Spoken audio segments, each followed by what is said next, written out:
Hey VC, back again with the final instalment of my Gimme 10 1987, rather my Gimme 40 1987. Um, excuse me, dearie me. Um, I think I'll just get on with this one, no more wittering. First record, Cherry Bombs.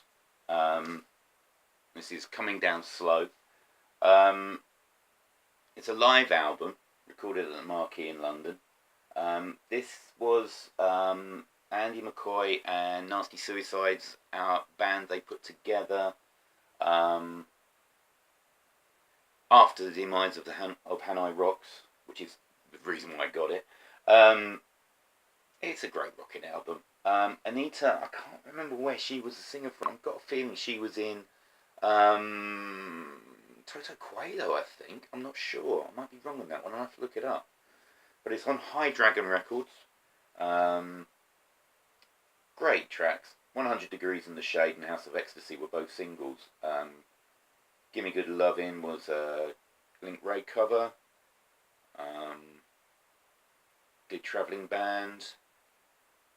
Lots of originals. Great rocking album. Um, 87 was a real mix of like bands hitting their peak and bands on their way out. And this is from a band really, to be honest, on their way out. It's not a strong an album, but it's Echo and the Bunnymen. Um, Echo and the Bunnymen. It's a decent enough album. It just doesn't hit the heights of, say, Crocodiles or Porcupine or any of those albums from the early, or Ocean Rain. Well, Ocean Rain is one of the best albums of all time, but yeah, I mean, it's got Lips Like Sugar on it. Um, it's got The Game, Bedbugs and Ballyhoo's quite a good track. So it's got some decent songs on there, but it just doesn't quite hit the heights. And this was their last album before their reformation as a four-piece, um, before they reformed in the late 90s, because Pete de Freitas died after this. Not long after this, I think, came out. Um, so yeah, it's a good album, but not fantastic. Um, a good album is this one. I really like this album. It's John Cougar Mellencamp, and this is the Lonesome Jubilee. Real sort of Springsteen-esque rock, Midwestern rock. Well, it sounds like Midwestern. I don't know. Well, that's rubbish because Springsteen's from New Jersey, so I don't know. So that blue collar rock. That's what the term I'm thinking of. So it's got things like Paper and Fire, Cherry Bomb, Empty Hands, Hot Dogs and Hamburgers, Rooty Toot Toot. I mean, it's a good rocking album. Well worthy of a mention, if not a place in the top 10. Another great album, with probably singles better than the album as a whole, was Love by Aztec Camera. I mean, this had this. Yeah, I suppose it was by then. Just Roddy Frame by himself. But it had the biggest hit they did, Somewhere in My Heart, which I think was top 5. But it also had How Men Are, which I think is just a terrific single, and should have been a much bigger song. But this is a really lovely listen, a really good listen. Really do like this album. There's that one. Back to the thrash, the metal. Sepultura, Schizophrenia. It rocks like a bastard. It really does. I mean, you know what you're going to get with a cover like that anyway, don't you? So there we go. Love it. This next album is by, and I've forgotten his name again. Where's my oh yeah, that's all right. This one is the Blood Uncles, and this is Libertine. This was a band. This was their only single, and they had a few. Oh, this is their only album. They had a few singles called things like Beat Hag, Crash. There was another one, and they also did a cover of Let's Go Crazy on here, which is actually pretty good cover. It's kind of more industrial sound. Most notable, I guess, for including Big John in their lineup, who played with the Exploited in the early 80s and also played with Shirley Manson in Goodbye Mr. Mackenzie after that. He then went on to play in other bands to even less success, and ended up touring with Nirvana, I think, for a while. And then apparently he moved to Holland, and I don't know what he's done since then.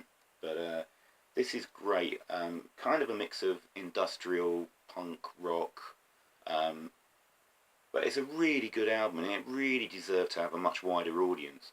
I've got no idea where I heard this from. I think it might have been, I can't remember whether it was like their video was shown once on the chart show on a Saturday morning, or whether it was they were played live somewhere. I cannot remember. But I think I heard Let's Go Crazy, and I thought, oh, that's a good cover. So I got this, and it is well worth a listen if you can find a copy of it. I think it's pretty easy and pretty cheap to track down, but nobody seems to know about it. There's so little information online, although I think they do have a Facebook page now. I'm pretty sure they do. Anyway, so that's a Blood Uncles. Another soundtrack, Lesson Zero, starring a very young Robert Downey Jr., Andrew McCarthy.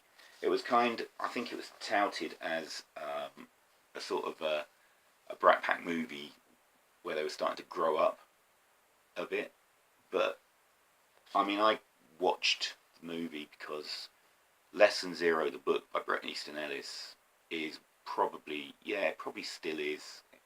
Well, it's one of the books that had made an impact on my life. I read it when I was about 15, I think, 16 or something, and I literally read it about 20 times. I thought I was so into that book.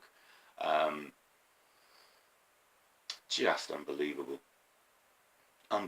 book. And unfortunately, it is a bit of a Brat Pack movie, so it really doesn't live up to the book at all. But the soundtrack is really good, even though it doesn't really. It's a soundtrack to the movie, not the book. The book would have a lot of early 80s English pop as a soundtrack, like Duran, The Beat, and all that kind of stuff. X, and that stuff. But on here we've got things like Aerosmith, Roy Orbison, which is a good track, Poison doing Rock and Roll All Night, LL Cool J doing Back to Cali. I mean, it's on Def Jam, which is why all these artists are on there. It's got a Glenn Danzig track. It's got Slayer doing Inagada Davida in 4 minutes instead of 17 minutes, which is brilliant. Bring the Noise by Public Enemy. Joan Jett track. Orange Juice Jones I could do with that. And then it's got Hazy Shade of Winter by the Bangles, which is where they, it originally came from. So, it's a better soundtrack than it is a film. It's one of those ones. Really good. Just rounding off with a couple of albums. I'll do this one first. To my utter shame, the only Ramones album I have on vinyl. I do have a copy of Mania on vinyl, but this is the only one I've got, and it is Halfway to Sanity.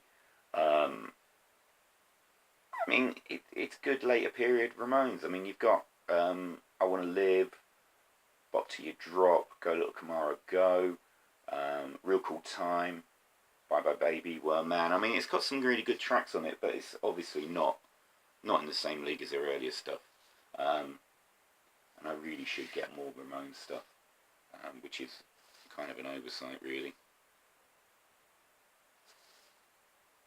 And then the final one of the 40 is one I've recently got. I haven't got into I haven't listened to it enough yet. Know the singles very well. It is Lloyd Cole and the Commotion's final album, Mainstream. I mean, the tracks I do know: Jennifer, She Said, From the Hip, My Bag. I've listened to it once. It sounds good. Obviously, it would be good enough to make any just from the singles would be good enough to make any list. And it does indeed. My last record from 1987. Thank you very much. Right, so see you later, VC. Glad if you've made it through all 4 sets. I'll be back with some vinyl finds shortly. and back with the best of '88 next weekend or so. Thanks, VC. Bye.